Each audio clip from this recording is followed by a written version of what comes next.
আসসালামু আলাইকুম আরহামাতুল্লাহ। আলহামদুলিল্লাহি ওয়াকাফা ওয়াসালামুন আলা ইবাদিহিল্লাযিনা ইসতাফা আম্মা বাদ।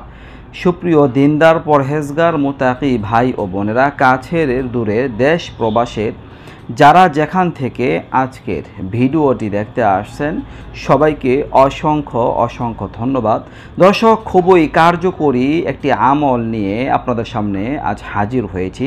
এই আমলটা যদি করতে পারেন, নারী পুরুষ যারাই হন, এই আমলটা যদি করতে পারেন তাহলে আপনাদের জীবনে বরকত লাভ হবে, ইনশাআল্লাহ আপনাদের জীবনে কল্যাণ লাভ হবে, আপনাদের অভাব অনটন দূর হয়ে যাবে, সব দিক দিয়ে আল্লাহ তাআলা কল্যাণ দান করবেন। দর্শক, আপনাদের যে পদ্ধতিতে আমলটি করার কথা বলবো এই পদ্ধতিতে আমলটা করবেন। দুইটা দোয়া আপনাদের পাঠ করতে হবে। দর্শক, এই আমলটা হচ্ছে যে যখন আপনারা কোনো গ্রামে বা কোনো শহরে প্রবেশ করবেন, কোনো জনপদে প্রবেশ করবেন, আপনার নিজের গ্রাম হতে পারে। আমরা অনেক সময় সকালে বা বিকেলে আমাদের গ্রাম থেকে বাহিরে যাই। আবার যখন আমরা গ্রামে ঢুকি, আমাদের গ্রামের মহল্লা যে সীমানা আছে, যখন আপনি তাতে প্রবেশ করবেন ওই ঢোকার সময় দুইটা দোয়া পাঠ করবেন। আপনারা যখন কোথাও ভ্রমণে যাবেন বা সফরে যাবেন, ওই সময়ে ওই মহল্লায়, কোনো মহল্লায় ঢোকার আগে যেখানে আপনি যাবেন সফরে, যে উদ্দেশ্যে যাচ্ছেন, কোনো ব্যবসায়িক এর উদ্দেশ্য হতে পারে বা আপনি বিদেশ করতে যাচ্ছেন, তো আপনি যে স্থানে কাজের জন্য যাচ্ছেন ওই মহল্লায় প্রবেশ করার সময় যদি এই দোয়াটা পাঠ করতে পারেন তাহলে আল্লাহ তাআলা আপনাদের জন্য ওই মহল্লাটা বা গ্রামটা বরকতময় করে দিবে। আপনি আপনার নিজের গ্রামে ঢোকার সময় যদি এই আমলটা করেন তাহলে আপনার গ্রামটা আল্লাহ তাআলা আপনার জন্য বরকতময় করে দিবেন। সেখানে আপনার যদি যে কাজ কারবার থাকবে তাতে আল্লাহ তাআলা বরকত দান করবেন, কল্যাণ দান করবেন।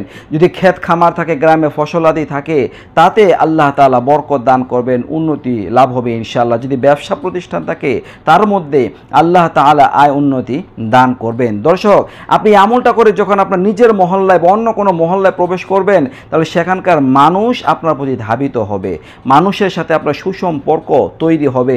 ওই এলাকার ভালো মানুষ যারা আছে, ভালো মানুষের সাথে আপনার অন্তরঙ্গ সম্পর্ক সৃষ্টি হবে ইনশাআল্লাহ। এই আমলটি করার দ্বারা মানুষের মন পাওয়া যাবে, মানুষের বিশ্বাস জোগাড় করা যাবে ইনশাআল্লাহ। দর্শক, আপনারা আমলটা করবেন। আমি দুইটা দোয়া আপনাদের বলে শুনিয়ে দিচ্ছি।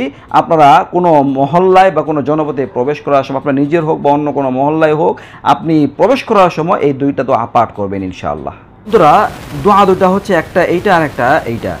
দর্শক, আপনারা যখনই কোনো গ্রামের ভিতরে ঢুকবেন বা কোনো জনপদে ঢুকবেন, আপনার নিজের গ্রাম হতে পারে, বাহির থেকে যখন গ্রামের মধ্যে ঢুকবেন তখন দর্শক এই দোয়াটা পাঠ করবেন। প্রথমে আল্লাহুম্মা বারিক লানা ফিহা, আল্লাহুম্মা বারিক লানা ফিহা। আর এরপরে এই দোয়াটা পাঠ করবেন, আল্লাহুম্মা রযুকনা জানাহা ওয়া হাব্বিবনা ইলা আহলিহা ওয়া হাব্বিব সলিহি আহলিহা ইলাইনা।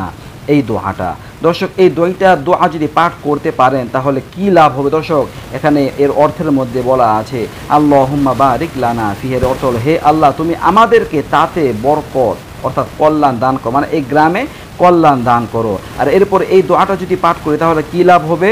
এর অর্থ হচ্ছে হে আল্লাহ তুমি আমাদেরকে তার ফল ফলাদি দান করো, আমাদেরকে তার অধিবাসীদের প্রিয় ভাজন বানিয়ে দাও এবং তার সৎকর্মপরায়ণ লোকদেরকে আমাদের প্রিয় ভাজন বানিয়ে দাও। তার মানে আপনি এই দোয়াটা পড়ে যখন গ্রামের মধ্যে প্রবেশ করবেন, মহল্লায় প্রবেশ করবেন, তাহলে সেখানে আপনার প্রত্যেকটা কাজ কারবারের মধ্যে আল্লাহ তাআলা বরকত দিবেন। ক্ষেত ফসল যদি থাকে তার মধ্যে আল্লাহ তাআলা বরকত দিবেন এবং এই এলাকার মানুষ আপনার কাছে প্রিয় হয়ে যাবে, আপনি তাদের কাছে প্রিয় হয়ে যাবেন ইনশাআল্লাহ। দর্শক, এই ছিল কার্যকরী আমলটি নিয়ে আলোচনা। আশা করি বুঝতে পারছেন। এই জাতীয় নিত্য নতুন আরও ভিডিও পেতে সবাই পাশে থাকবেন। আজকে এই পর্যন্তই। আসসালামু আলাইকুম ওয়া রাহমাতুল্লাহ।